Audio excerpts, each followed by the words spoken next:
Pemirsa, operasi pencarian korban runtuhnya bangunan musola di Kompleks Pondok Pesantren Al-Khozini, Sidoarjo terus dilakukan oleh tim SAR gabungan hingga Minggu 5 Oktober 2025.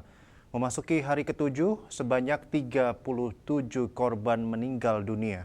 Sementara 27 santri pondok pesantren lainnya dinyatakan hilang dan tertimbun di bawah reruntuhan.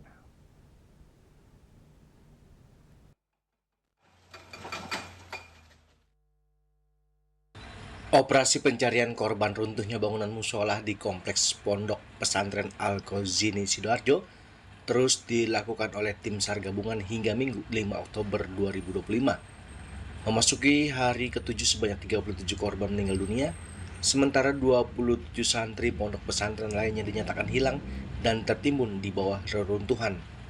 Deputi Penanganan Darurat Badan Nasional Penanggulangan Bencana BNPB, Budi Irawan, mengatakan bahwa angka korban hilang masih bersifat sementara dan dapat berubah sesuai perkembangan di lapangan.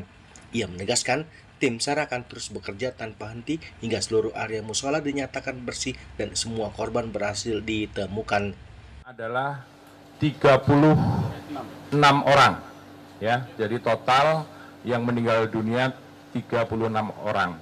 Praktis yang diperkirakan masih di dalam reruntuhan itu ada 27 orang. Dari evakuasi ini yang dilakukan oleh Basarnas sudah sekitar 60%. Harapan kita, ini harapan kita ya, besok semuanya sudah rata dan kita bisa mengetahui kira-kira korban-korban yang ada di dalam reruntuhan tersebut. Rekan-rekan wartawan sekalian, saya di sini Mayor Jenderal TNI Budi Irawan, Deputi Penanganan Darurat BNPB, didampingi oleh Dirop dari Basarnas, Laksamana Pertama Barmantio dan PLT Kapusdal Op BNPB, Bapak Kolonel Infanteri Heri. Kemudian untuk pelaksanaan evakuasi lebih lanjut secara teknis. Dari Jakarta, Julius Soeharto dan Ketut Sumadiasa melaporkan.